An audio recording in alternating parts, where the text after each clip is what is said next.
उपोषणामध्ये एकात्मिक बाल विकास सेवा योजना महिला बाल कल्याण विकास अंतर्गत ज्या अंगणवाड्यांना गरम ताजा आहार पुरवला जातो तर याचं टेंडर 2019ला निघालं होतं.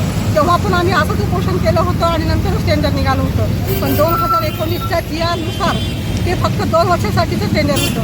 तर ठीक आहे, त्यानंतर कोरोना आल्यामुळं त्यांनी काढलं नाही असं त्यांनी सांगितलं. पण 2, 3, आज 7 वर्ष झाली, आत्तापर्यंत ते टेंडर निघालं नाही. मोठे मोठे गुत्तेदार हे टेंडर घेतात आणि लहान बचत गट, महिला बचत गट, महिला संस्थांना हे टेंडर मिळत नाही. त्यांनाही त्यांच्या हातालाही कामाची गरज आहे. मोठ्या मोठ्या लोकांना देऊन जर आणि ह्या सरकारमध्ये माननीय एकनाथ शिंदे साहेबांनी महिलांना मजबूत करण्यासाठी नवीन योजना काढल्या आणि त्यांच्या वरच्या लेवलला त्यांच्या मनानुसार खाली होत नाही आहे ना. कारण त्या योजना ह्या मोठ्या मोठ्या गुत्तेदाराला देत आहेत, लहान बचत गटाला ह्या योजना मिळत नाही. आणि हे टेंडर निघण्यासाठी आम्ही सर्व महिला बचत गट, महिला संस्था आम्हाला उपोषणाला बसलो आहे की हे टेंडर निघून आम्हाला न्याय मिळावा.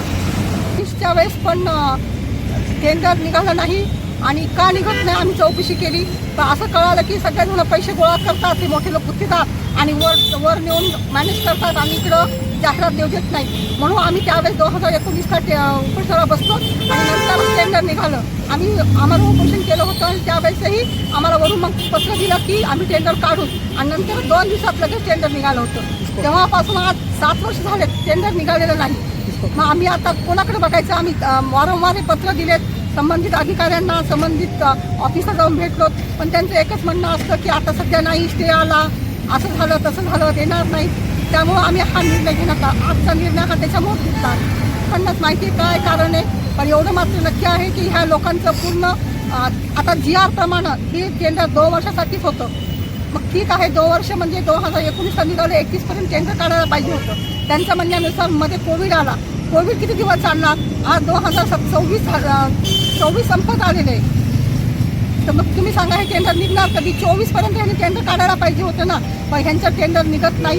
जोपर्यंत हे वरचे लोक जे गुत्तेदार आहेत हे पूर्ण एक होऊन पैसे गोळा करून वरच्या लेवलला देतात आणि टेंडर काढत नाही. आणि हे माननीय एकनाथ शिंदे साहेब असो की तटकरी मॅडम असो, हे त्यांना ह्या लहान लहान गोष्टीची माहिती नसती. आणि आम्ही ह्या उपोषणाच्या माध्यमातून मग त्यांना कमीत कमी ही माहिती तरी मिळते की हे टेंडर निघालेलं नाही. म्हणून आम्ही हाच निर्णय घेतलेला आहे सर्व महिलांनी मिळून. तोपर्यंत आम्हाला त्यांनी सांगत नाही की आम्ही लगेच टेंडर काढू आणि ते पण आम्हाला वरून टॅक्स आला पाहिजे की आम्ही टेंडर काढू, तेव्हाच आम्ही आमचं हे आमरण उपोषण सोडणार आहे.